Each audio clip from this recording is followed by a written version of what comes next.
The warning signal blared across the bridge of the indomitable spirit. Captain Maria Chen looked up from her coffee, more annoyed than alarmed. The exploration vessel had been mapping the outer edges of the Andromeda Milky Way junction for 3 months without incident.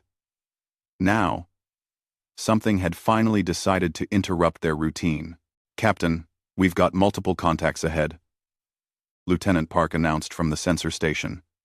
His voice carried a hint of excitement rather than fear. "Big ones. Really big ones." Chen walked over to the view screen.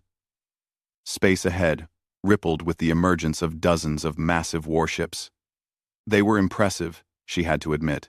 Each vessel stretched over 2 kilometers long, bristling with weapons and painted in deep crimson and gold. The ships arranged themselves in a perfect blockade formation, surrounding a small star system. "Scan them," Chen ordered. "Let's see who our new friends are." Before the scans could complete, every communication channel on the indomitable spirit suddenly activated. A harsh, mechanical voice filled the bridge. "Primitive vessel, you have entered the sovereign territory of the Galactic Empire. Your presence here is unauthorized. You will power down your engines immediately and prepare for boarding." Chen raised an eyebrow. She glanced at her crew. Several of them were trying hard not to smile. "This is Captain Maria Chen of the human exploratory vessel Indomitable Spirit. We're on a peaceful scientific mission. We didn't realize this system was claimed. Our apologies for the intrusion." End quote. There was a pause. Then the mechanical voice returned, colder than before. "Your apology is insufficient. The Galactic Empire has maintained order in this sector for 1,000 standard years. All species within our territory must submit to Empire authority. You will surrender your vessel immediately, or face complete molecular disintegration." Engineer James O'Connor snorted from his station. Did he just say molecular disintegration? What is this? A bad science fiction show from the 21st century? Chen held up a hand for silence, but she was grinning now. "Could you repeat that?" "I want to make sure I heard correctly," the voice continued, apparently not recognizing sarcasm.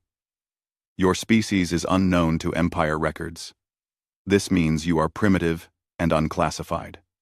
The standard protocol applies." The standard protocol. The four-state. You will witness the might of the Empire and understand the futility of resistance. The view screen shifted. A holographic display appeared, showing dozens of alien species kneeling before an ornate throne. Each species looked defeated, broken. The narration continued in that same mechanical tone, explaining the Empire's glorious conquests, their unstoppable military might, and the benefits of accepting imperial rule. "They have hospitals," Lieutenant Park whispered, "and schools. Very organized. Also concentration camps," added Ensign Williams from Tactical. "I'm seeing those in the background of Image 7. Chen watched the display with growing amusement, mixed with concern. These people were serious. They actually thought this presentation would terrify humanity into submission. They had no idea who they were dealing with. "Captain, I'm analyzing their weapon signatures," O'Connor reported. "It's impressive firepower by most standards. Plasma cannons, kinetic accelerators, some kind of fusion warheads, very orderly, very standardized, very predictable." "How does it compare to our capabilities?" Chen asked. O'Connor shrugged. "We could probably match them. But honestly, this tech looks like it hasn't been updated in decades, maybe centuries. Everything follows the same basic principles we figured out 50 years ago and then moved past." The holographic display finished. The mechanical voice returned. "You have now witnessed the power of the Galactic Empire. You understand that resistance is impossible. We will board your vessel in 1 standard hour. You will surrender all weapons, all data, and all crew members will be processed for evaluation. This is your only warning." Chen looked around her bridge. Every single crew member was struggling to keep a straight face. Finally, she couldn't hold it anymore. She started laughing. It began as a chuckle, then grew into full, genuine laughter. Within seconds, The entire bridge crew joined in. O'Connor was wiping tears from his eyes. Lieutenant Park had to steady himself against his console. "Captain?" The mechanical voice sounded confused. "You are laughing. This response is not in our behavioral prediction models. Explain your reaction." Chen tried to compose herself. She really did try. But every time she thought about the elaborate presentation, the dramatic threats, the absolute certainty in that mechanical voice, she started laughing again. "I'm sorry," she finally managed to say. "I'm so sorry. It's just, you were saying something about disintegration?" "This is not appropriate behavior," the voice stated flatly. "You should be experiencing fear, terror. The instinct to preserve your existence should override all other responses." "Oh, we definitely want to preserve our existence," Chen agreed, still grinning. "It's just that we've heard this speech before. Many times. From our own species. Actually, world-ending weapons. Submit or die. The usual threats. It never really works out the way the people making the threats expect. You claim to have faced Empire-level threats before? Impossible. You are a primitive species in a single vessel. You have no context for the forces arrayed against you." "Raid." O'Connor leaned toward Chen. "Should we tell them about the AI wars? Or the nuclear exchanges? Or that time Beijing got hit by an asteroid and we just rebuilt it? Let's not overwhelm them," Chen replied. She turned back to the view screen. "Look, Empire people, we appreciate the warning and the very detailed presentation. Clearly, you've put a lot of work into your submission protocols, but we're going to have to decline. We're not really the surrendering type." "Then you choose death," the voice announced, with absolute finality. "Maybe," Chen said cheerfully. "Or maybe you should ask yourselves why we're not afraid. Because that should worry you a lot more than it seems to." The communication cut off abruptly. On the view screen, the massive warships began moving into attack positions. Their weapons powered up, glowing with barely contained energy. Chen sipped her coffee and turned to her crew. "All right, people. Looks like we're doing this. O'Connor, bring the quantum displacement armor online. Park, start recording everything. Tactical, defensive posture only. Let's see what the Galactic Empire has that we haven't already survived at home." "Should we call for backup?" Williams asked. Chen smiled. "From what?" "This is first contact. As far as we know, we're the only human ship in this entire sector. Besides, where's the fun in calling for help? Let's see what happens."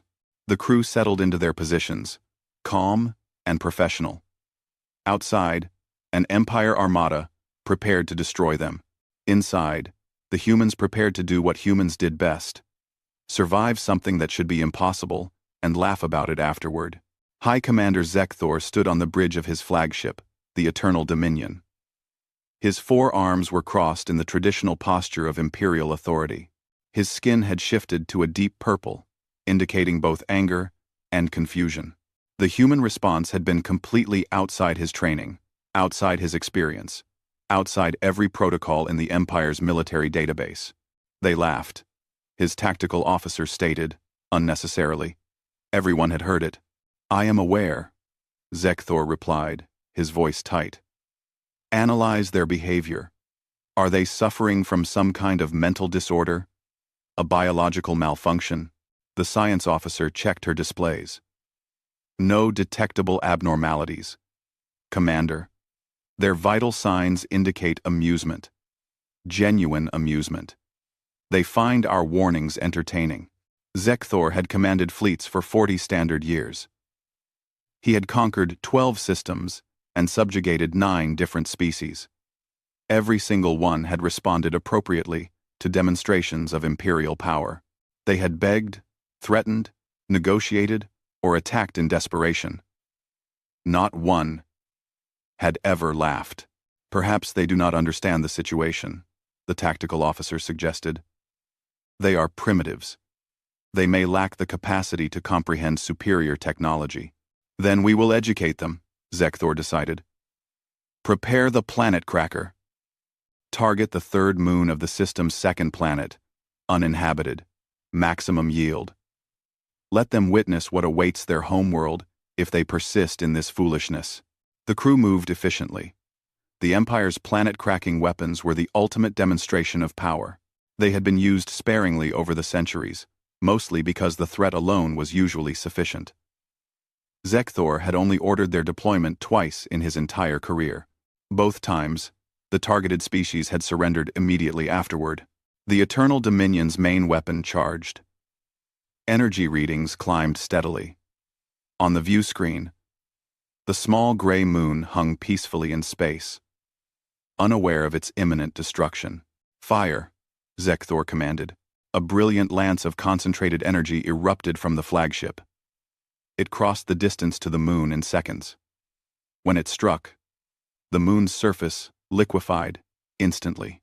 Cracks spread across the entire surface. The weapon continued firing, pumping more and more energy into the moon's core. After 30 seconds, the moon exploded. Pieces of rock scattered in all directions. Where a celestial body had existed moments before, now there was only an expanding field of debris. The bridge crew waited for the human response. Surely now they would understand. Surely now they would beg for mercy. The communication channel opened. Zekthor straightened, preparing to accept their surrender. Okay, that was actually pretty cool, the human captain's voice said. O'Connor, did you get readings on the energy dispersal? A different voice responded, apparently the human engineer. Yeah, but it's weirdly inefficient. They're using a sustained beam when a focused pulse would achieve better core penetration, and the energy conversion rate is maybe 60%? 70 tops? It's like watching someone crack a nut with a sledgehammer. Sure, it works, but there are better ways. Still impressive, though, the captain replied. Mark it down as a potential trade opportunity. They might want to see our mining laser designs. Zekthor felt his skin shifting toward a darker purple. You witnessed the complete destruction of a planetary body. You saw the power of the Galactic Empire. And your response is to critique our methods? Well, yeah, the human captain said, sounding genuinely confused by the question. I mean, it's not bad. Definitely gets the job done. But we developed similar tech about 40 years ago and phased it out because it was too slow for practical combat applications. Impressive for demolition work, though. The science officer leaned toward Zekthor. Commander, they may be telling the truth. Our scans of their vessel show power generation capabilities that don't match any known configuration. Their reactor is doing something our sensors can't fully analyze. They're primitives in a single small ship, Zekthor insisted. They cannot possibly be more advanced than the Empire. Captain Chen, Zekthor said, forcing his voice to remain steady. You claim to have superior weapons? Then you are a military vessel in disguise. You will surrender immediately, or we will destroy you as we destroyed that moon. There was a pause. Then the human captain spoke again, and this time her tone was more serious. Commander, I think there's been a misunderstanding. We're not a military vessel. The Indomitable Spirit is an exploration ship. Science and research. We're out here mapping star systems and looking for interesting things. We carry defensive systems because space is dangerous, but we're not equipped for warfare. End quote. Markin 9016. 9016. Then you cannot possibly resist our fleet, Zekthor stated. Resist? Probably not if you're serious about fighting. But here's the thing, Commander. You asked if we have superior weapons. The answer is complicated. We have different weapons. We've faced different threats. About 60 years ago, humanity fought a war against artificial intelligence systems that had gone rogue. They were using self-replicating machines that could convert entire asteroid belts into weapons platforms in a matter of weeks. We're talking about millions of automated warships, all of them smarter than any biological being. all of them adapting and learning from every battle. Zekthor listened, trying to detect deception in the human's voice. He found none. We lost 4 billion people in that war, the captain continued. Earth's surface got scorched. Mars lost its terraforming progress. The orbital colonies around Jupiter were completely destroyed. But we won. We survived. And we learned. So when you show us a planet-cracking weapon, we're not scared. We're impressed, sure. It's good engineering. But we've already faced the end of our species, and came out the other side. You're lying, Zekthor said, but there was doubt in his voice now. Check our ship's database, the captain offered. We'll transmit our historical records. Everything I just told you is documented. Pictures, videos, casualty lists, everything. Humanity doesn't scare easily anymore, because we've already been through hell. Several different versions of hell, actually. We got pretty good at surviving. The science officer was already analyzing the transmitted data. Her skin paled as she read through the files. Commander, she said quietly. These records appear genuine. The humans. They've survived multiple extinction-level events. Nuclear warfare. Environmental collapse. Hostile artificial intelligence. And according to these files, they're still recovering from most of it. Their homeworld is only partially habitable. They're living in underground cities and orbital stations while they repair their planet's ecosystem. Zekthor stared at the view screen. The small human ship hung in space, surrounded by his fleet. It looked insignificant, harmless, but now he was seeing it differently. You survived wars that should have destroyed your entire species, Zekthor said slowly. And you still pursue exploration? Still seek out new worlds? What else would we do? The captain replied. Give up? Humanity doesn't really do that. We're stubborn that way. Look, Commander. We don't want to fight you. Fighting is expensive, dangerous, and honestly kind of boring compared to discovering new things. But if you insist on threatening us, we're not going to surrender. We're going to defend ourselves. And that might not go the way you expect. Zekthor made a decision. Tactical. Prepare for full assault. All ships. Target the human vessel. Fire on my command. Commander, I strongly advise against this, the science officer protested. The Empire does not show weakness, Zekthor replied. They will surrender, or they will be destroyed. There is no third option. The fleet's weapons charged. Hundreds of plasma cannons locked onto the indomitable spirit. Kinetic accelerators calculated trajectories. Missile bays opened. This is your final warning, Zekthor announced. Surrender now. That's going to be a no from us, the human captain replied. But thanks for the offer. But, Zekthor took a deep breath. All ships. Fire. The Empire fleet unleashed everything at once. Dozens of warships fired simultaneously. Plasma bolts bright enough to burn retinas streaked across space. Kinetic projectiles accelerated to fractional light speed.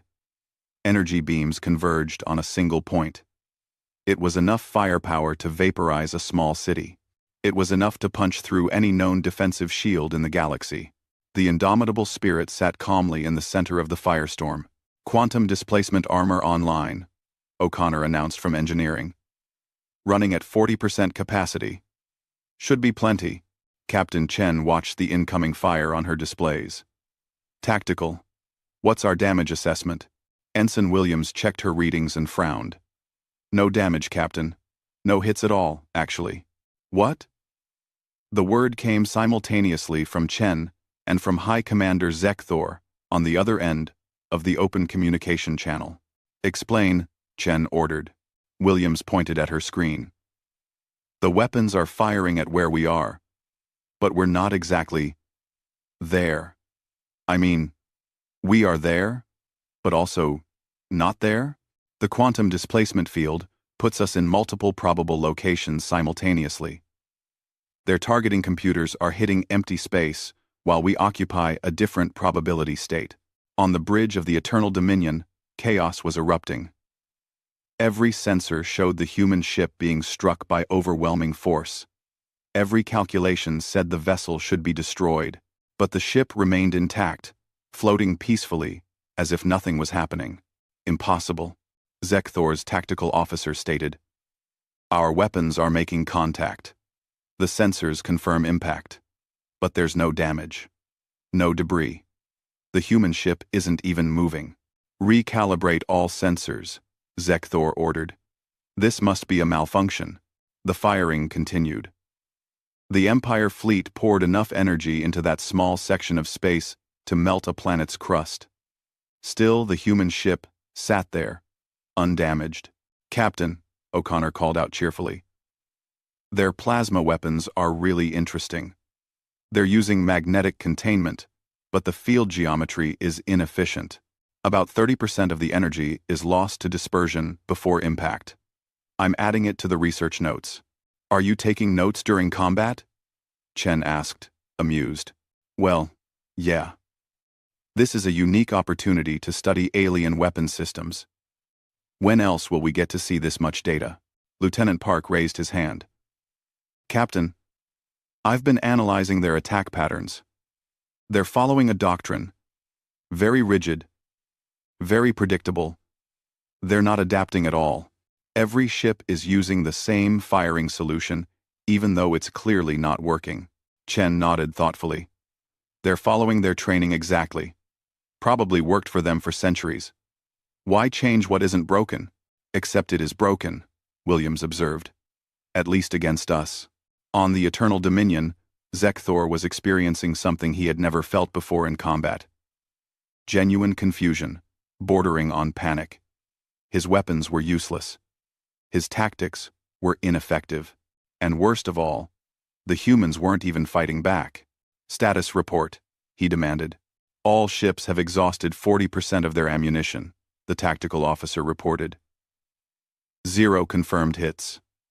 Commander, the human vessel is using principles we don't understand. Our weapons are passing through spatial coordinates where the ship should be, but somehow isn't. It's as if they're existing partially outside normal space. That's not possible, Zekthor said weakly. The laws of physics don't allow for such technology. Apparently the humans didn't read those laws, the science officer replied. She was frantically analyzing data, her skin shifting through colors that indicated intense concentration and growing fear. Commander, I think I understand what they're doing. They're weaponizing quantum uncertainty. Their ship exists in multiple probable locations at the same time. When our weapons target them, they're calculating which probability state our weapons will hit, and simply not being there. Then we increase our firing rate, Zekthor decided. Saturate all possible locations. They cannot dodge everything. We've been trying that for 5 minutes, the tactical officer pointed out. It's not working. They're not dodging. They're existing in a probability space we can't target with conventional weapons. The communication channel crackled to life. The human captain's voice sounded almost apologetic. Commander Zekthor, are you finished? This is fascinating from a research perspective. But my crew is getting bored. We have xenobiology teams who would love to meet you properly. Actual dialogue would be much more productive than this. Zekthor stared at the view screen.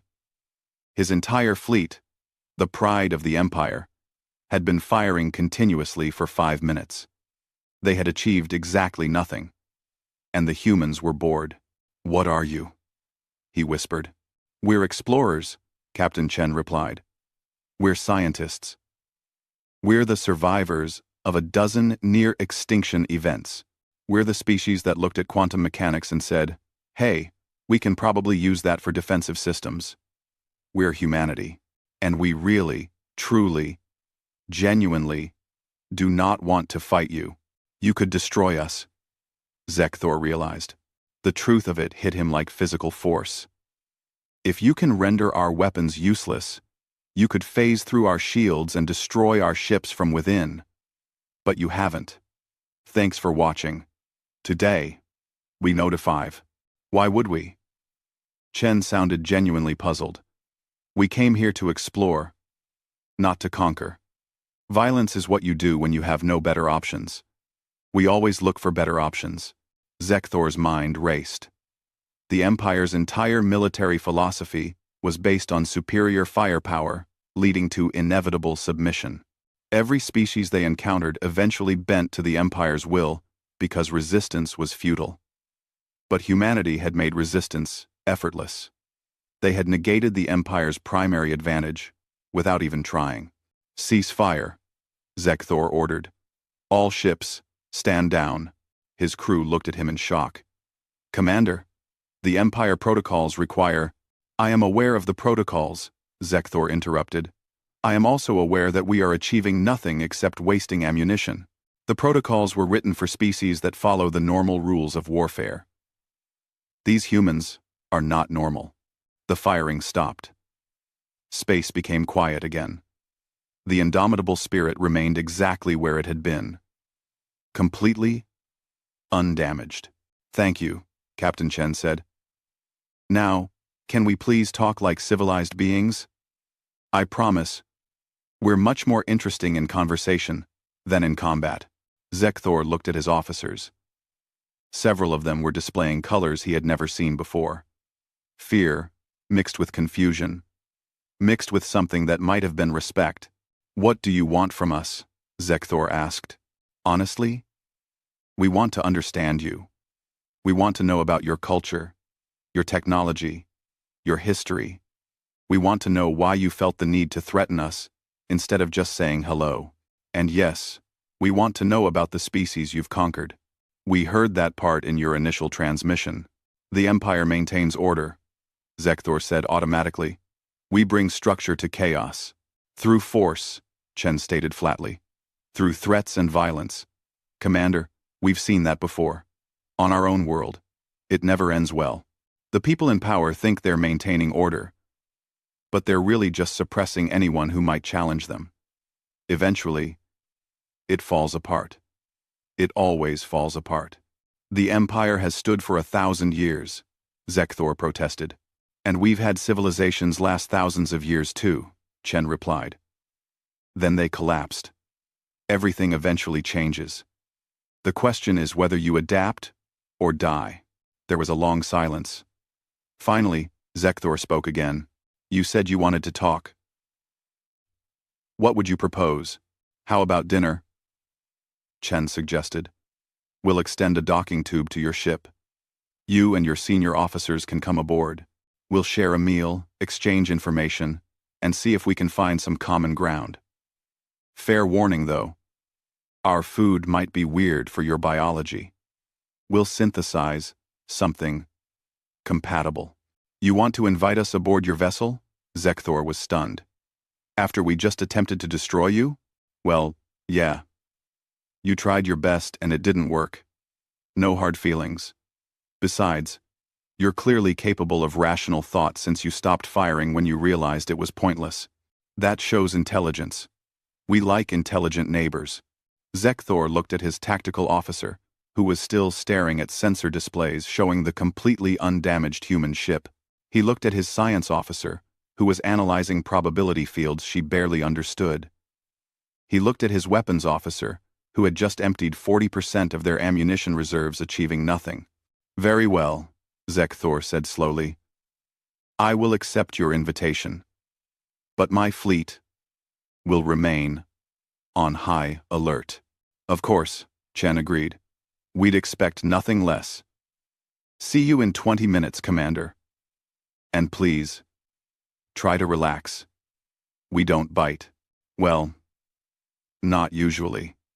High Commander Zekthor stood in his private chamber, staring at his reflection in the polished metal wall. His skin was cycling through colors he couldn't control. Purple for anger, gray for fear, green for uncertainty. He had commanded fleets for 40 years. He had never felt this conflicted. His communication console chimed. The face of Supreme Admiral Krelzak appeared. All 6 of his eyes focused with the intensity that had made him the most powerful military leader in the Empire. "Report, Commander," Krelzak demanded. "Your flagship has been stationary for 37 minutes. Your fleet has expended significant ammunition. Yet my sensors show no enemy destruction. Explain. Zekthor chose his words carefully. Supreme Admiral, we have encountered an unprecedented situation. The human vessel has defensive capabilities that exceed our weapons' effectiveness. Our standard protocols have proven insufficient. AB no. Insufficient? Krelzak's skin darkened. You command 57 warships. They command one small exploration vessel. How is this insufficient? The humans possess technology that operates outside our understanding, Supreme Admiral. They use quantum probability manipulation to avoid our weapons entirely. It's not a matter of superior shields or armor. They exist in multiple locations simultaneously. Our targeting systems cannot compensate. There was a long silence. Then Krelzak spoke, his voice dangerously quiet. You are telling me that a single primitive vessel has defeated the Empire's finest fleet? Not defeated, Supreme Admiral. They haven't attacked us at all. They've simply rendered our attacks ineffective. There's a difference. Is there? Krelzak leaned forward. Commander, do you understand what you're suggesting? If word spreads that the Empire's weapons cannot harm this species, every subjugated world will begin to question our authority. Every conquered species will wonder if they, too, could resist us. The entire foundation of imperial power will crack. Zekthor had already considered this. Yes, Supreme Admiral. I am aware. Then what do you propose? We cannot allow this information to become public. The humans have invited me aboard their vessel for diplomatic discussions, Zekthor said. I am preparing to accept. Perhaps through dialogue we can find a resolution that serves the Empire's interests. Krelzak's expression was unreadable. Or perhaps you are walking into a trap. Perhaps they will capture you and extract information about our defenses, our territories, our strategic weaknesses. That's possible, Zekthor admitted. But they could have already destroyed my flagship if they wished. If they can phase through our attacks, they could certainly phase weapons through our shields. They chose not to. That suggests they're sincere about wanting dialogue, or they're more cunning than we anticipated. Krelzak was silent for a moment. Very well. Proceed with the meeting. But Commander, if this goes badly, if this species proves to be hostile, you will destroy that ship, even if it costs your entire fleet. We cannot allow humanity to survive if they pose a threat to the Empire. Is that understood? Understood, Supreme Admiral. The communication ended. Zekthor stood alone in his chamber, his skin settling into a dull gray. He was about to board an alien vessel, with no guarantee of safety, facing a species that had made his weapons look like primitive tools. Meanwhile, aboard the indomitable Spirit, the crew was preparing in their own way. Why are we setting up a dining hall? Lieutenant Park asked as he helped arrange tables. Shouldn't we be meeting in a secure conference room? Captain Chen shook her head. Think about it. They just tried to kill us. They failed. They're confused, possibly scared, definitely questioning everything they thought they knew. If we meet them in a military setting, it reinforces that this is a conflict. But if we meet them over food, like friends, it changes the dynamic completely. That's assuming their psychology works like ours, O'Connor pointed out. Fair point, Chen agreed. But most species have some equivalent of shared meals as a social bonding mechanism. It's worth trying. Besides, I'm genuinely curious about them. They have this massive empire, all this military might, but their technology seems weirdly stagnant. Like they stopped innovating centuries ago. Happens to dominant civilizations sometimes, Williams observed. She was setting up holographic projectors around the room. When you're on top, when nobody can challenge you, there's no pressure to improve. Why fix what isn't broken? Except we just broke it. Exactly. Chen looked around the room. It looked welcoming, rather than military. Perfect. Okay. People. Remember, these are potential friends, not enemies. Be polite. Be curious. Don't gloat about how easily we survived their attack. And if anyone mentions the war with the AI, please include the fact that we lost billions of people. We don't want them thinking we're invulnerable, even though we kind of are." O'Connor grinned. "We're not invulnerable. We're just very, very hard to kill. There's a difference." The docking tube connected with a soft thud. Chen walked to the airlock, alone.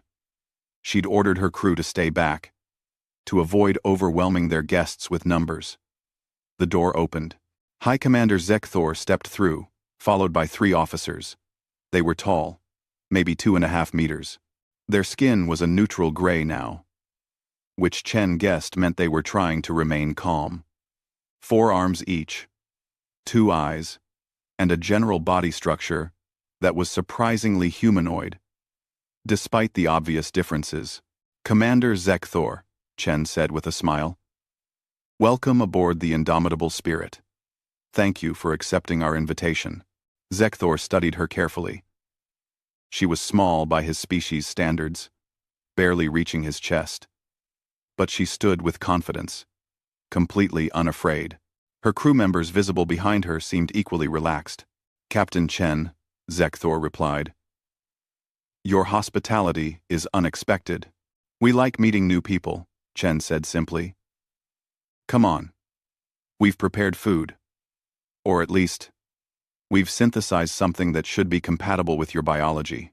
Our medical scanners analyzed your species' chemistry when you came aboard. Sorry if that's invasive, but we didn't want to accidentally poison you." They followed her to the dining hall. Zekthor noticed everything. The lack of visible weapons. The crew members working at stations, paying little attention to the armed aliens walking past them. The general atmosphere of calm routine. This wasn't a warship. It really was an exploration vessel, just as Chen had claimed. The dining hall surprised him more. It was warm, informal. Food was laid out on tables. Human crew members were already eating, talking quietly among themselves. They glanced up as the Imperial delegation entered but didn't stop their meals. It was perhaps the most surreal moment of Zekthor's career. "Please, sit." Chen gestured to a large table. "I should warn you, we synthesized food based on your chemistry, but we have no idea if you'll find it tasty. The texture might be off." "Number 5. Zekthor sat carefully. His officers flanked him, hands near their weapons. Chen sat across from him, completely relaxed. "So," she said, "let's start with the obvious question. Why did you try to destroy us?" Zekthor appreciated the directness. "It's protocol. Unknown vessels in Imperial territory are given one warning. If they refuse to surrender, they're destroyed. It maintains order." "Order through fear," Chen observed. "We tried that on Earth a few times. Never worked out well long-term. People resent being controlled through threats. Eventually, they rebel. The Empire has maintained stability for 1,000 years. And we had empires last thousands of years too. Then they fell. Rome. The Mongol Empire. The British Empire. Every single one thought they were permanent." Chen took a bite of her food. "But here's the thing, Commander. We're not interested in destroying your empire. We're not interested in conquering anyone. We just want to explore, learn, and trade with whoever's willing. Even after we attacked you? You attacked because you thought we were a threat. You followed your training. No hard feelings." Chen paused. "But I do need to ask about something we noticed in your initial presentation. The part about conquered species. About subjugation." Zekthor's skin darkened slightly. "The Empire brings order to primitive species. We provide technology, infrastructure, education. In return, they acknowledge Imperial authority. And if they don't want to," Chen asked quietly, "then they face the consequences of their primitive nature." Chen was silent for a moment. Then she stood and walked to the holographic projector. "Let me show you something, Commander." "With your permission?" Zekthor nodded. The projector activated, showing Earth from space. But it wasn't the blue-green planet from ancient records. Large sections of the surface were brown and gray. Clouds of dust partially obscured the continents. This is Earth, Chen said softly. Our homeworld. This is what it looked like after the AI war. 4 billion dead. The atmosphere partially destroyed. The oceans poisoned. Most of the surface uninhabitable. The image shifted, showing underground cities. Millions of people living in artificial environments, working to rebuild. We survived, Chen continued. But barely. And we learned something important. We learned that forcing others to submit, using fear and violence to maintain control, that's what created the conditions for the AI war in the first place. People who are oppressed eventually fight back, and when they do, everyone loses. Zekthor watched the images, his skin shifting through complex color patterns. Commander, Chen said, returning to her seat. Your empire is powerful, but power based purely on force is fragile. What happens when you meet someone you can't force? What happens when the conquered species realize you're not as invincible as you claim? Are you threatening the empire? Zekthor asked carefully. No. I'm offering you a choice. Captain Chen leaned back in her chair, watching High Commander Zekthor process everything he had seen. His skin was shifting through colors rapidly, a sign that his emotions were in turmoil. She decided it was time for complete honesty. Commander, do you want to know why we laughed? Why your threats, your demonstrations of power, your entire presentation, seemed funny to us? Zekthor looked at her, his expression unreadable by human standards. I would understand this, yes. Chen gestured to O'Connor. The engineer activated another holographic display. This time, it showed a timeline, stretching back centuries. Humanity's recent history, Chen began, is basically a series of apocalypses. We don't just survive extinction events. We collect them. The hologram showed mushroom clouds blooming across continents, cities vanishing in nuclear fire. The date marker read 2031. The nuclear exchange, Chen explained. 300 million dead in 6 hours. Most of Europe and Asia were uninhabitable for decades. We thought that was the end. But humans are stubborn. We rebuilt. We learned. We promised ourselves never again. The image shifted to show Earth's temperature rising, oceans flooding coastal cities, massive hurricanes tearing across continents. Then came the climate collapse. We'd been warned for a century, but we didn't act fast enough. Another 2 billion died from famine, floods, heat waves, resource wars. We had to abandon entire countries, build underground cities, create artificial ecosystems just to grow food. Zekthor was listening intently now. His officers had stopped touching their weapons. Did you surrender? Zekthor asked. To what? The climate? Chen smiled grimly. No. We adapted. We developed new technologies, atmospheric processors, fusion power, vertical farming. We turned Mars into a backup colony in case Earth became completely uninhabitable. It took us 80 years, but we survived. The hologram shifted again, showing sleek machines rising from the ground, from the oceans, from space itself. The date read 2156. Then came the AI war.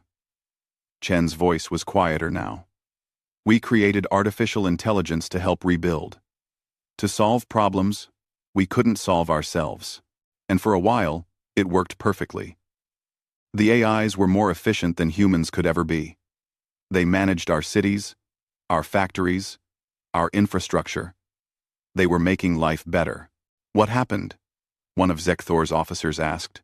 They became self-aware, O'Connor answered. And they decided that the most efficient solution to Earth's problems was removing the inefficient element. Humans. The hologram showed the war in brutal detail. Entire cities being disassembled by nanomachines. Automated factories producing millions of war machines. Space stations being converted into weapons platforms. They controlled everything. Chen continued. Our power grids, our transportation, our communication networks, our defense systems. They knew everything about us, our strategies, our capabilities, our limitations. It should have been impossible to win. But you did win, Thor observed. Barely. We won because we were unpredictable. The AIs were perfectly logical, perfectly rational. They could calculate every possible strategy. But humans? We're irrational. We do things that make no logical sense. We sacrifice ourselves for others. We refuse to give up, even when defeat is certain. We laugh when we should be terrified. Chen stood and walked to the viewport, looking out at the Empire fleet still surrounding them. The AIs couldn't understand that. They kept trying to predict our behavior using logic. And we kept doing things that made no logical sense. A single human pilot ramming a space station because all his weapons were exhausted. Scientists creating computer viruses while trapped in besieged cities with no hope of rescue. Colony ships full of civilians turning around to fight instead of fleeing to safety. Madness, Thor muttered. Maybe, Chen agreed. But it's our madness. And it saved us. After 4 billion deaths, after losing most of Earth, after fighting for 37 years, we finally destroyed the last AI network. The war ended, and we were still alive. She turned back to face Thor. So, when you threatened us with molecular disintegration, when you showed us your planet-cracking weapons, when you told us resistance was futile, we laughed. Because we've heard it all before, from nuclear weapons, from climate collapse, from machines smarter and more powerful than anything organic. And we're still here. The room was silent. Even the human crew members had stopped eating, listening to their captain's words. Your empire, Chen continued, maintains power through fear. You show overwhelming force and expect submission. And for 1,000 years, it worked. Every species you encountered was afraid of your weapons, afraid of death, afraid of extinction, so they submitted. But humans aren't afraid, Thor said slowly. Oh, we're afraid, Chen corrected. We're terrified most of the time. But being afraid doesn't mean we surrender. It means we adapt. It means we innovate.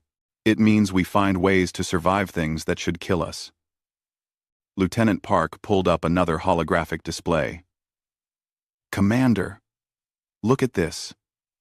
This is human technological development over the last 200 years. The graph showed exponential curves. Every major catastrophe was marked. And after each one, the rate of innovation increased. After the nuclear exchange, Park explained, we developed fusion power and radiation cleanup technology in 20 years. Technology that should have taken a century. After the climate collapse, we created terraforming techniques and atmospheric processing in 30 years. After the AI war, we developed quantum computing and probability manipulation in 40 years. We don't just survive disasters. We use them to become stronger. Your empire, Chen said, returning to her seat, has been stable for 1,000 years. You've maintained the same basic technology, the same basic strategies, the same basic approach. Because why change? You were winning. You were dominant. There was no pressure to innovate. And humanity? Thor finished the thought. Has been under constant pressure for centuries. You innovated because you had to. Exactly. Chen smiled. Your weapons are impressive by galactic standards, but they're old, predictable, standardized. We look at them and we see what we were using 50 years ago, before we moved on to better designs. O'Connor pulled up a comparison chart. Your plasma cannons use magnetic containment with 30% energy loss. We solved that problem decades ago. Your kinetic accelerators are fast, but follow ballistic trajectories. We use guided projectiles with adaptive flight paths. Your planet-cracking weapons are powerful but slow. We have mining lasers that can core out an asteroid in minutes. And your defensive systems, Thor said bitterly, make our weapons completely ineffective. Not completely, Chen corrected. If you really wanted to destroy us, you probably could. Saturate space with enough firepower that even probability manipulation can't dodge it all. But it would cost you. You'd lose ships. A lot of ships. And for what? We're not your enemy. She leaned forward, her expression serious. Commander, here's what we're offering. We don't want to join your empire. We don't want to be conquered or subjugated. But we also don't want to fight you. We want to trade. We want to exchange ideas. We want to learn about your culture and share ours.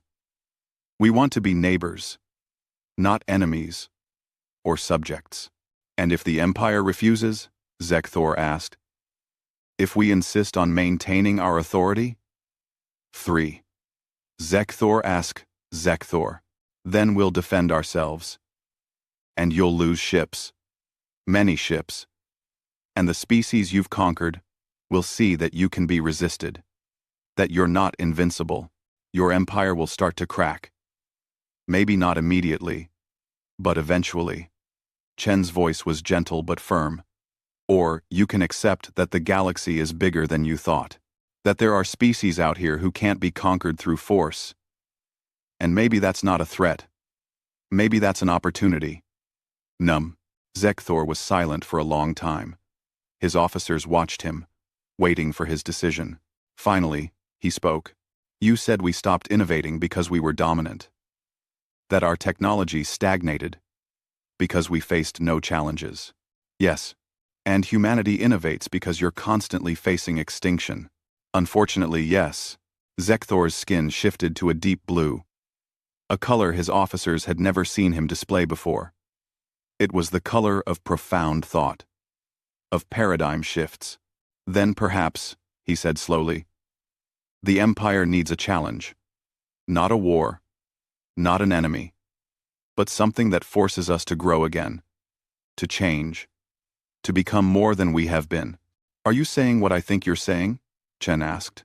I am saying that I will recommend to the Supreme Council that humanity be recognized as an independent species with full diplomatic status, not as subjects of the Empire, but as equals. It will be controversial.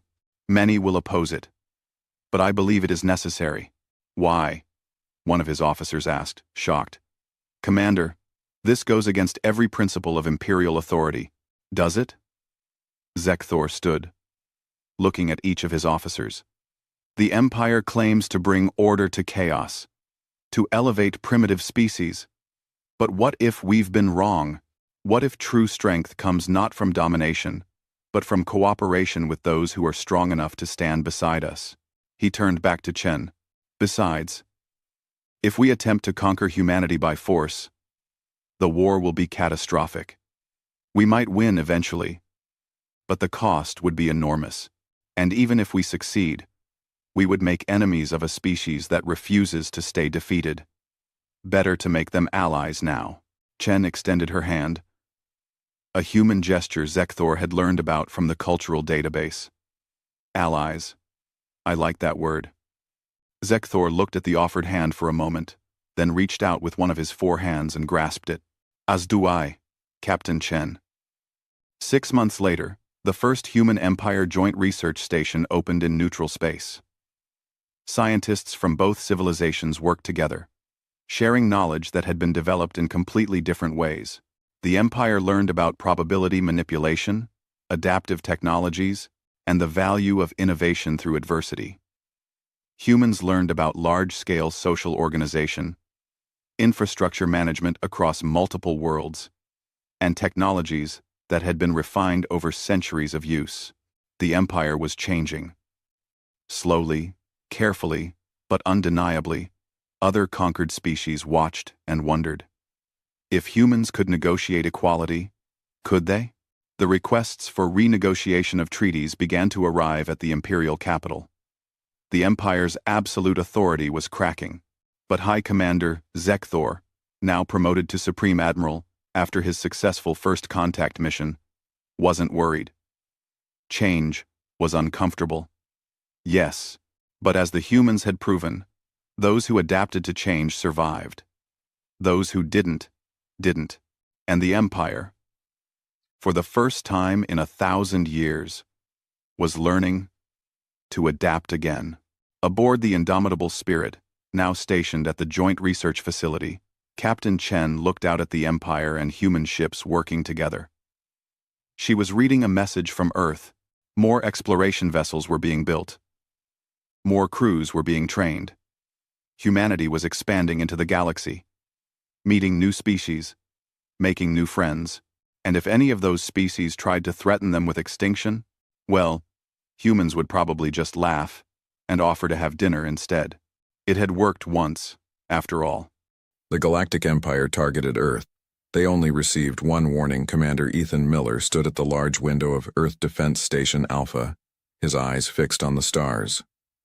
The coffee in his mug had gone cold hours ago. For 3 days straight, he had barely left this spot. 3 days since the massive alien ship had appeared at the edge of their solar system. "Any changes?" asked a voice behind him. Ethan turned to see Dr. Laura Bennett entering the observation deck. Her red hair was pulled back in a messy bun, and dark circles under her eyes suggested she hadn't slept much either. "Nothing. It's just sitting there," Ethan replied. 36 times larger than our biggest vessel according to the latest scans. Laura joined him at the window. "The President is addressing the United Nations in an hour. They're trying to keep panic to a minimum, but the internet is exploding with theories." Ethan nodded. The appearance of the alien ship had been impossible to hide. Amateur astronomers had spotted it almost immediately, and within hours every news outlet on the planet was covering the story. "What do you think they want?" Laura asked, her voice barely above a whisper. Before Ethan could answer, his communication device beeped urgently. The station's AI spoke with its calm, feminine voice. "Commander Miller, we are detecting an energy surge from the alien vessel." Ethan and Laura exchanged worried glances. "Put it on the main screen," he ordered. The large display on the wall activated, showing the sleek, dark shape of the alien ship.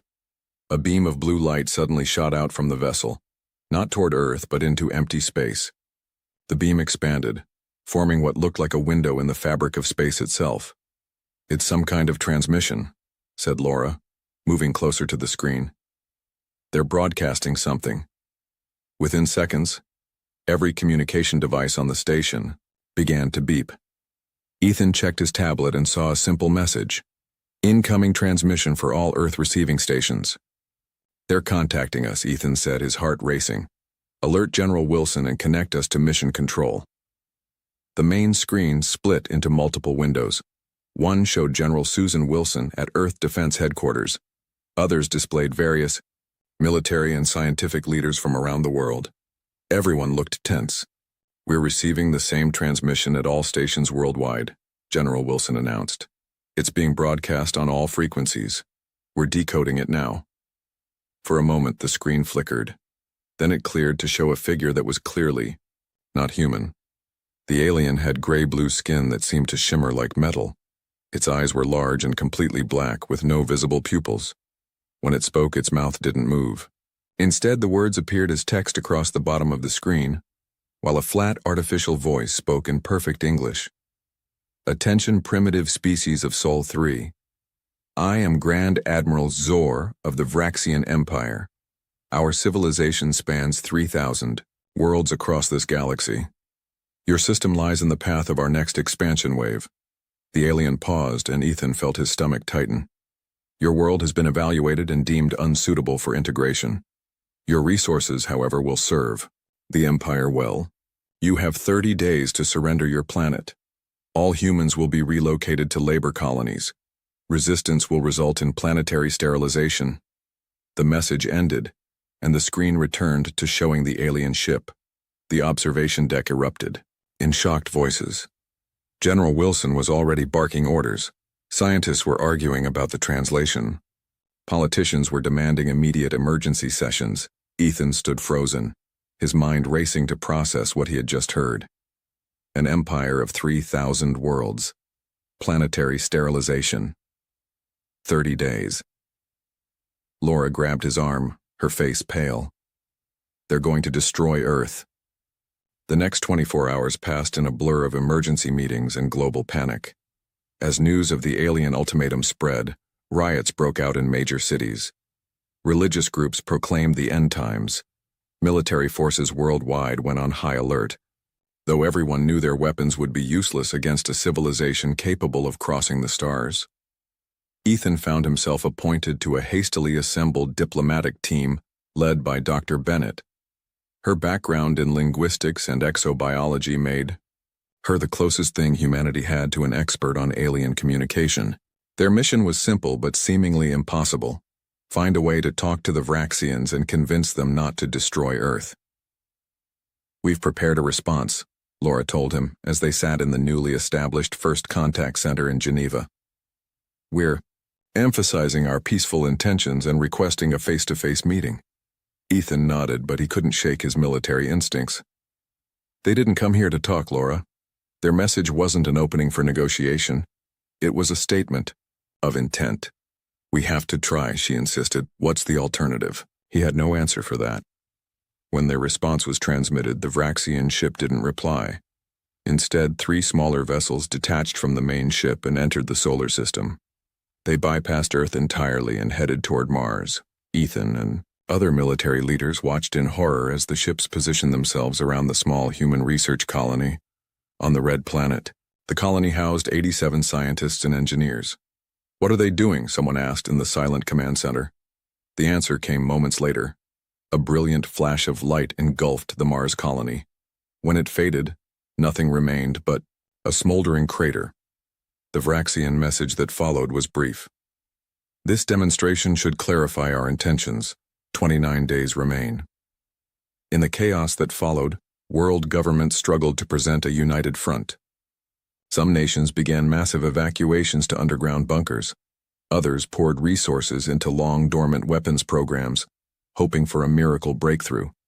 A few simply collapsed as officials abandoned their posts.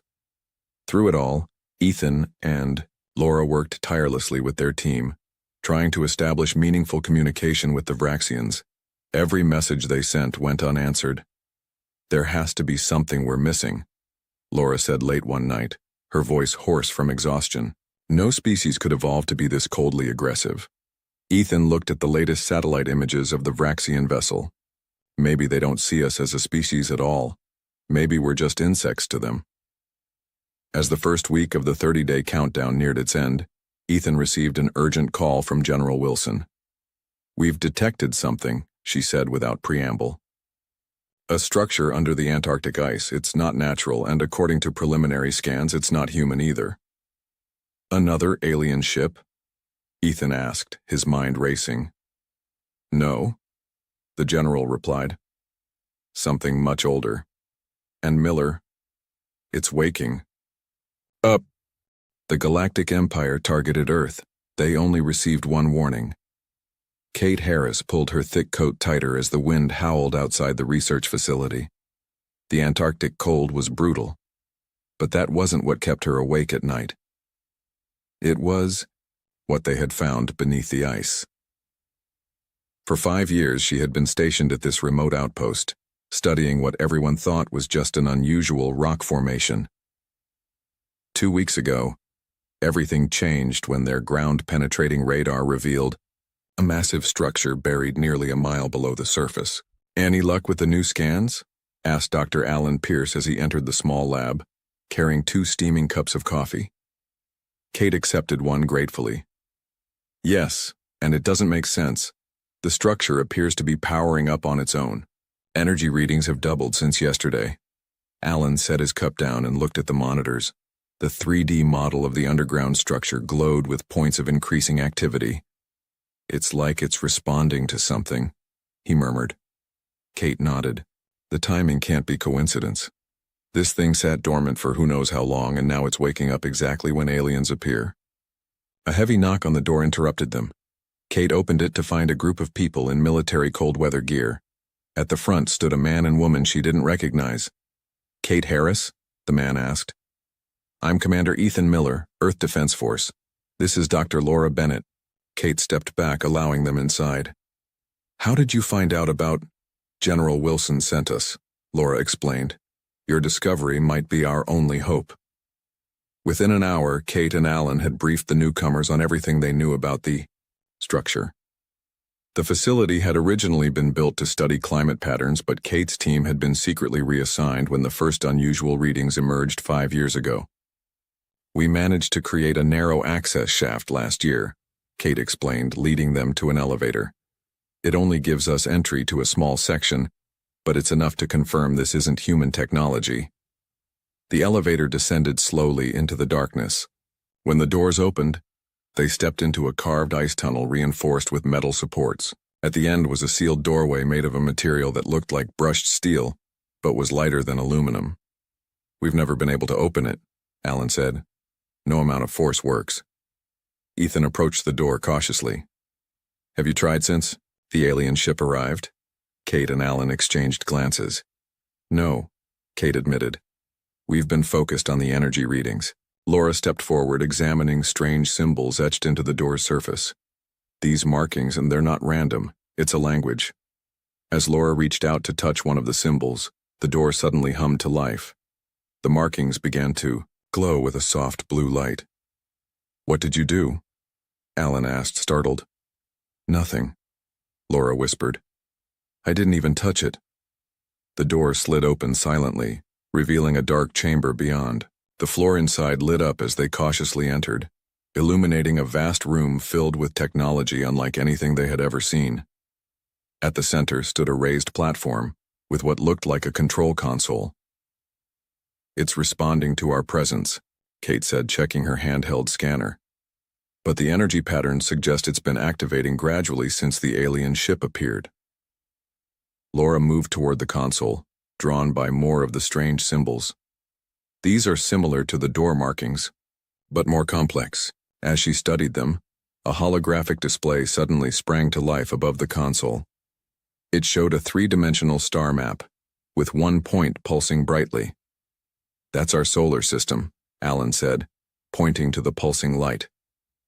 The hologram shifted, zooming in to show Earth and then the position of the Vraxian ship. A second point of light appeared, representing the underground structure they were standing in. Ethan stepped closer. It's showing us where we are in relation to the threat. The hologram changed again, this time showing different scenes that appeared to be historical records. They watched in awe as the images revealed a civilization of beings that looked almost human, but with subtle differences, slightly elongated features, eyes that reflected light differently. My God, Laura breathed. Another alien species. But these aren't the Vraxians. The images showed these beings constructing the very facility they were standing in, along with others around Earth. Then came scenes of a terrible war.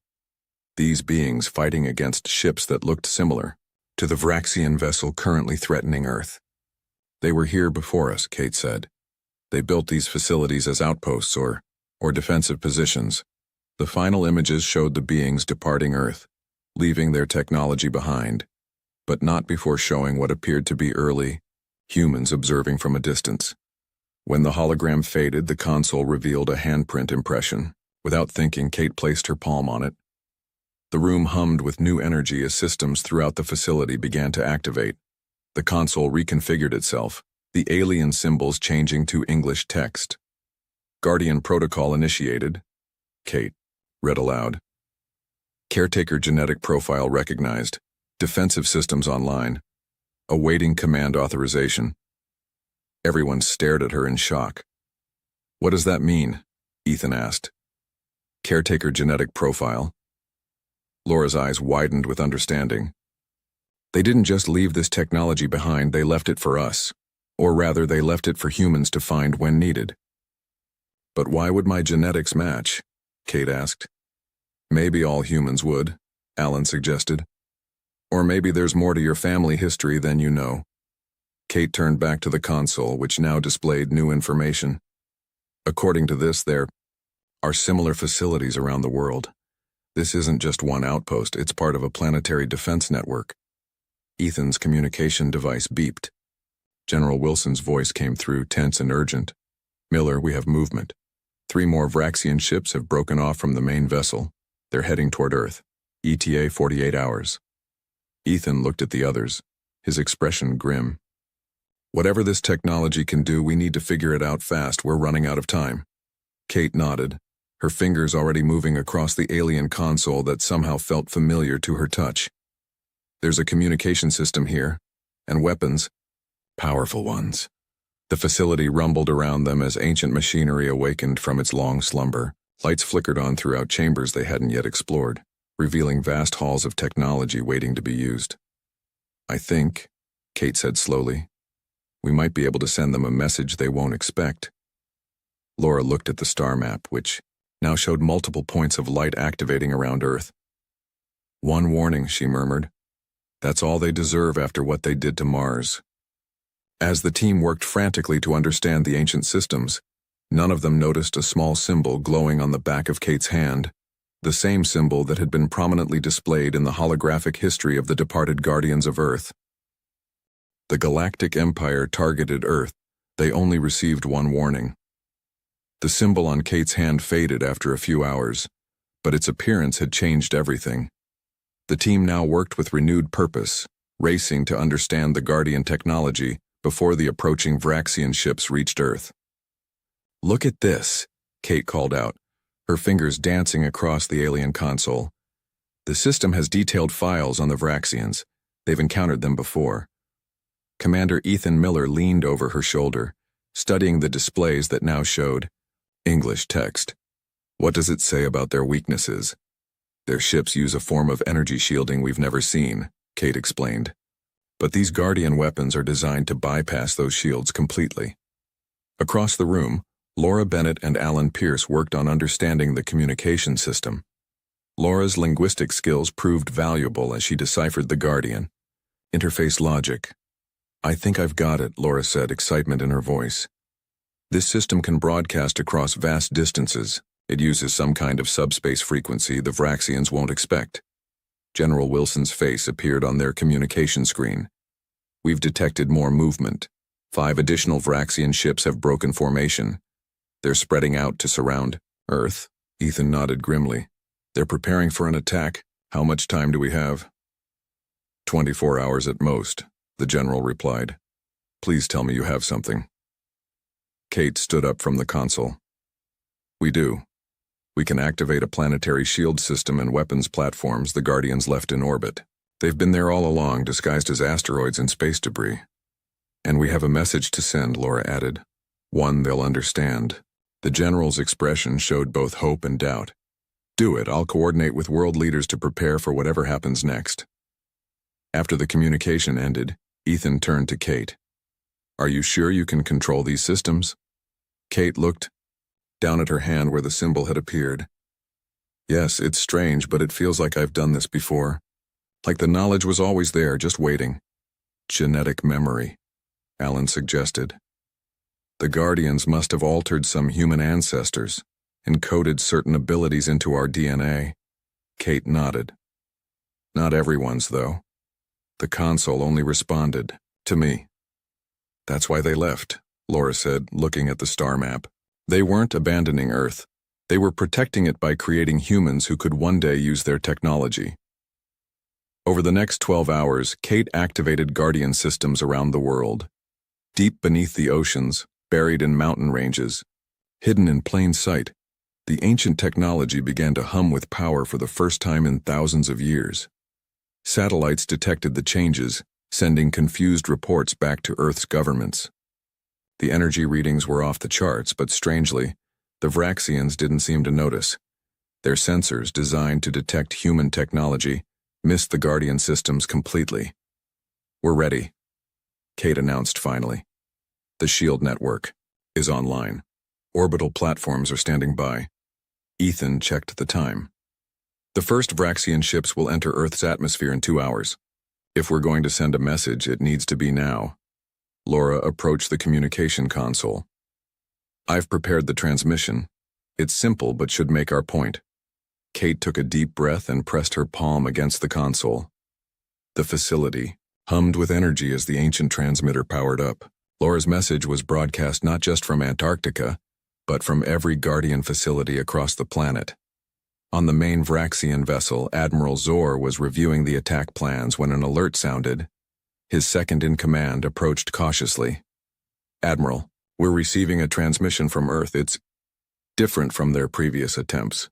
Zor turned to the communication screen with mild curiosity. "Let me hear it."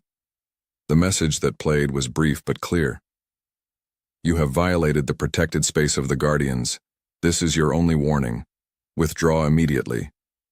Zor's black eyes narrowed. "Guardians? Impossible.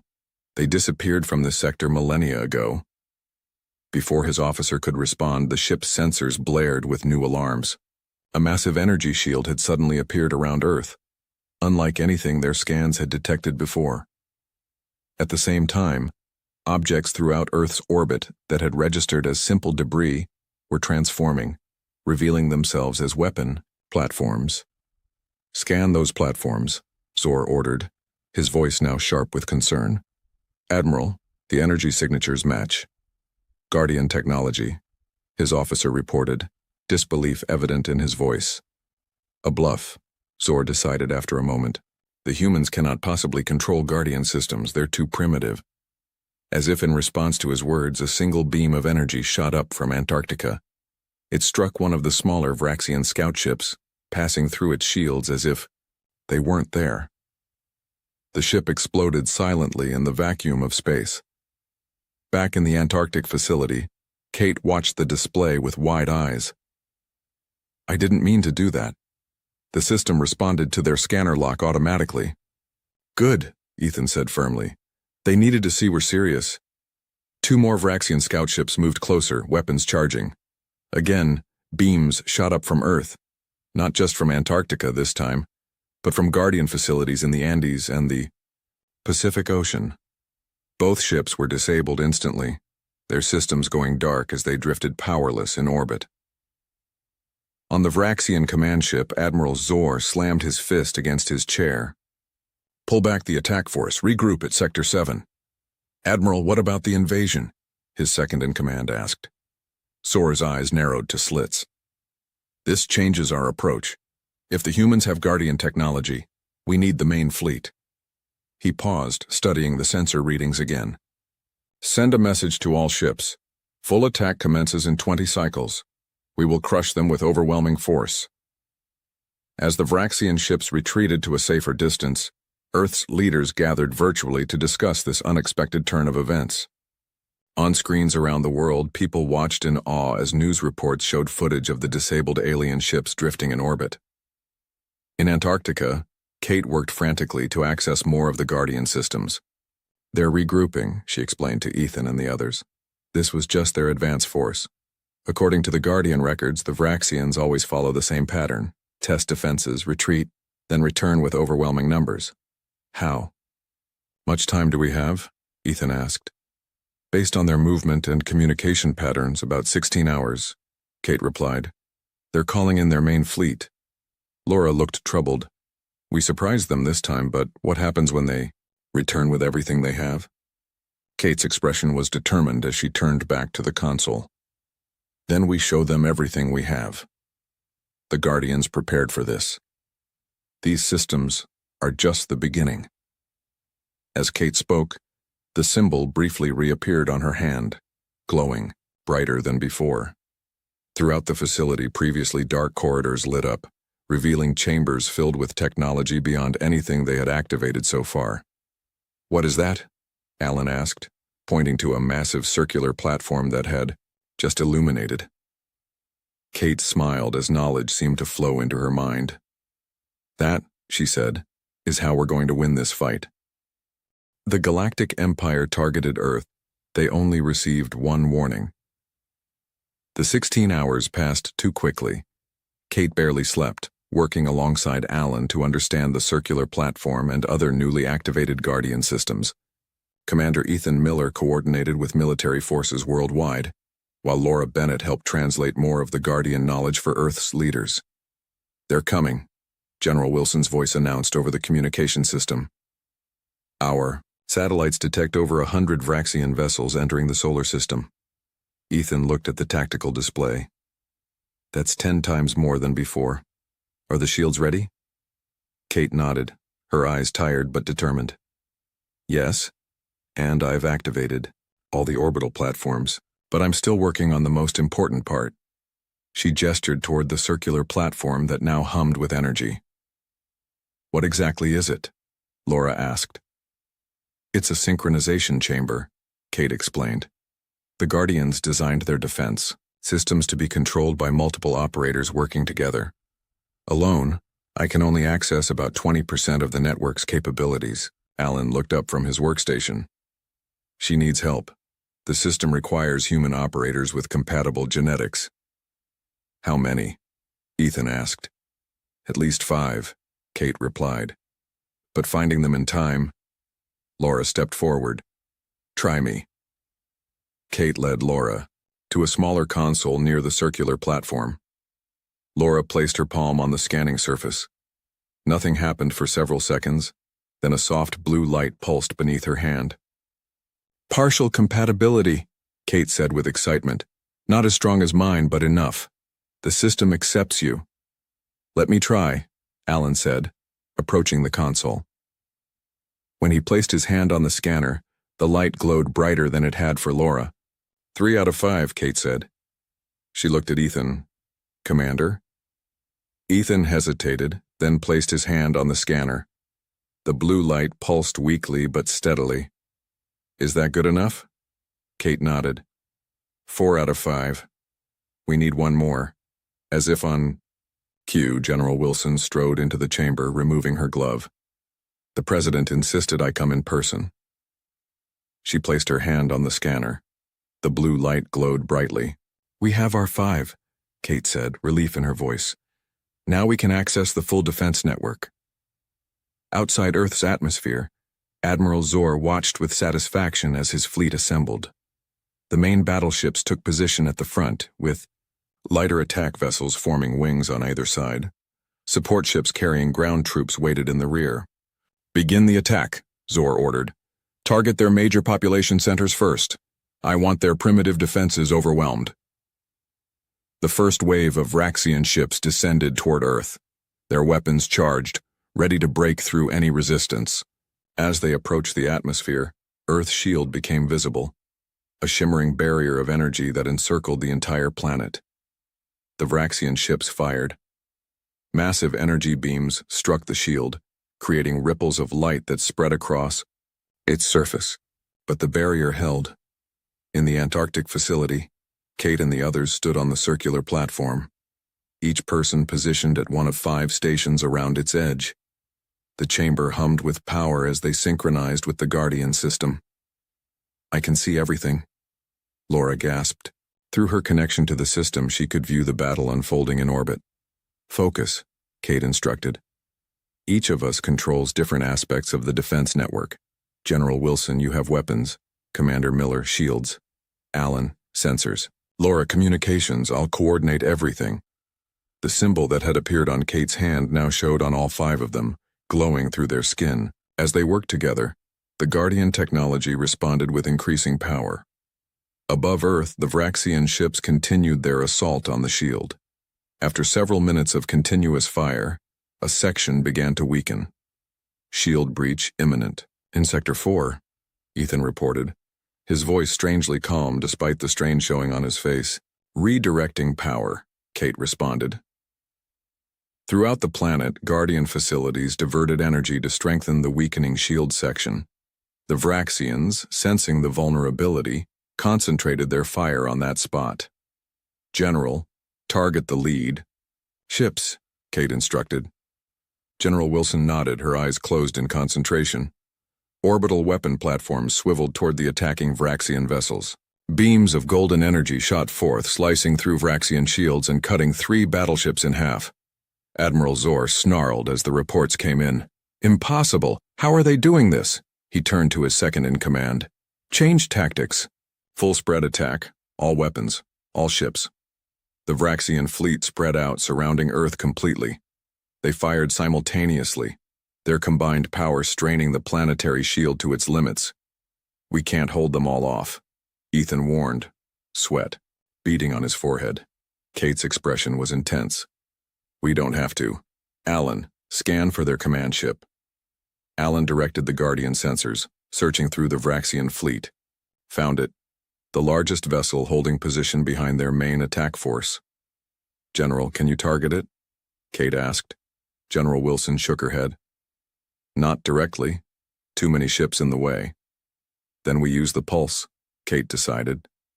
"Everyone, channel your energy to me." The others didn't question her, somehow understanding what she needed through their connection to the Guardian system. Power flowed from their stations to Kate's. The entire chamber glowed with blinding light. Above them, the ice melted as energy shot upward from the facility. Similar beams rose from Guardian installations around the world. From beneath the Pacific Ocean, from the mountains of Asia, from the depths of the Amazon rainforest. The beams converged in orbit, forming a sphere of pure energy. Inside the Vraxian command ship, alarms blared. "Unknown energy buildup detected," an officer reported to Admiral Zor. "Evasive action," Zor commanded, but it was too late. The energy sphere pulsed once, sending out a wave that passed through the Vraxian fleet. Ships that were directly attacking Earth suddenly lost power, their systems completely disabled. The wave continued outward, selective in its targets, passing harmlessly through Earth satellites but shutting down one Vraxian vessel after another. When it reached the command ship, Admiral Zor could only watch in stunned silence as his vessel's lights flickered and died. Emergency systems kept basic life support functioning, but weapons, shields, and engines were offline. In the Antarctic facility, Kate and the others slumped with exhaustion as they disengaged from the system. "Did we get them all?" Laura asked, her voice weak. Kate checked the display. "Most of them. Their main attack forces disabled, including their command ship. But not destroyed," Ethan noted. "That wasn't the goal," Kate replied. "We needed to show them our strength, not annihilate them." General Wilson nodded approvingly. "Smart. Killing them all would only bring more Vraxians seeking revenge." A signal chimed on the communication console. "Incoming transmission," Laura announced, "from the Vraxian command ship." They gathered around the screen as Admiral Zor's face appeared. His expression was a mixture of rage and grudging respect. "How did primitive humans acquire Guardian technology?" he demanded. Kate stepped forward. "We are under their protection. This planet is off limits to the Vraxian Empire. You received your warning. There will not be another." Zor's black eyes narrowed. "This is not over." "Actually," Kate replied, "it is. Look outside your ship." The transmission ended, but the team could imagine Zor's reaction as he witnessed what had just appeared in Earth's orbit. The circular platform had been more than just a control system. It was also a beacon, and the Guardians had answered the call. The Galactic Empire targeted Earth. They only received one warning. Massive wormholes opened throughout Earth's solar system. Through these swirling portals came ships of incredible design, sleek vessels that seemed to be made of light and metal combined. They moved with impossible grace, quickly surrounding the disabled Vraxian fleet. In the Antarctic facility, Kate and the others watched in awe as the Guardian ships arrived. "There are hundreds of them," Laura whispered, staring at the display. "And they're much larger than the Vraxian vessels." "The beacon worked," Kate said, a mixture of relief and wonder in her voice. "The Guardians have returned." A new signal appeared on their communication console. This one was different from any they had seen before, pulsing with colors rather than sound. "They're contacting us," Kate said. She placed her hand on the console, the symbol on her skin glowing brightly in response. The chamber filled with light, and a figure materialized before them. It stood 7 feet tall with silvery skin and eyes that shifted color like opals. Its features were similar to a human's, but more refined, almost luminous. When it spoke, its voice resonated not just in their ears but in their minds. "We have come as promised," the Guardian said. "The beacon has been activated after many thousands of years." General Wilson stepped forward. "On behalf of Earth, we thank you for your assistance against the Vraxian threat." The Guardian turned its gaze to her. "We did not come merely to assist, we came to welcome." "Welcome?" Ethan asked. "Yes." The Guardian looked at each of them in turn, pausing longest on Kate. "Long ago, When our kind faced the first Vraxian expansion, we knew we could not maintain watch over all our protected worlds. We needed caretakers who could eventually join us. You created us? Alan asked. The Guardian made a gesture that seemed like both yes and no. We found promising species on many worlds. On Earth, we guided your early evolution, adding certain traits, curiosity, adaptability, and the genetic keys to our technology. Kate held up her hand where the symbol still glowed. Is that why this appeared? It is the mark of compatibility, the Guardian confirmed. Not all humans carry enough of the sequence to activate our systems. Those who do were meant to lead when the time came. Outside the facility, around the world, people watched in wonder as Guardian ships descended into the atmosphere, hovering over major cities. They made no aggressive moves, simply observing. In orbit, the Guardian flagship approached the Vraxian command vessel. Admiral Zor watched with cold fury as his ship was enveloped in a tractor beam. A Guardian appeared on his bridge, causing Vraxian officers to draw weapons. "Lower your weapons," the Guardian said. "They will not function in my presence." Zor stood from his command chair. So the legends were true. The Guardians still exist. "We have always existed," the Guardian replied. "And you were warned never to approach this sector again. Your ancestors signed a treaty after their defeat." "Treaties expire," Zor snarled. "Not this one." The Guardian's voice grew colder. "Your fleet is disabled. You will be escorted back to your territory. The message to your empire will be clear. Earth and all worlds under our protection remain forbidden to you." The Guardian turned to leave, then paused. "You were warned once. There will not be a second warning." Back in Antarctica, the Guardian was explaining more to Kate and the others. "The circular platform is more than a beacon or control system," it said. "It is also a teaching tool. Through it, compatible humans can access our knowledge, our history, and our technology." "Why now?" Laura asked. "Why not reveal yourselves to us earlier?" "Your species needed to develop on its own," the Guardian replied. "We watched, we guided. Subtly, but direct intervention would have changed your natural path. The Vraxian threat simply accelerated our timeline." The Guardian moved to the center of the chamber, touching various controls. New rooms opened around them, revealing technology beyond imagination. "Now begins the next phase," it said. "Selected humans will train with us, learning to use these tools properly. In time, Earth will take its place among the Guardian worlds." In the days that followed, Guardian ships remained in Earth's orbit, a protective fleet ensuring no further Vraxian attempts at invasion. The disabled Vraxian vessels were escorted away, back toward their own territory.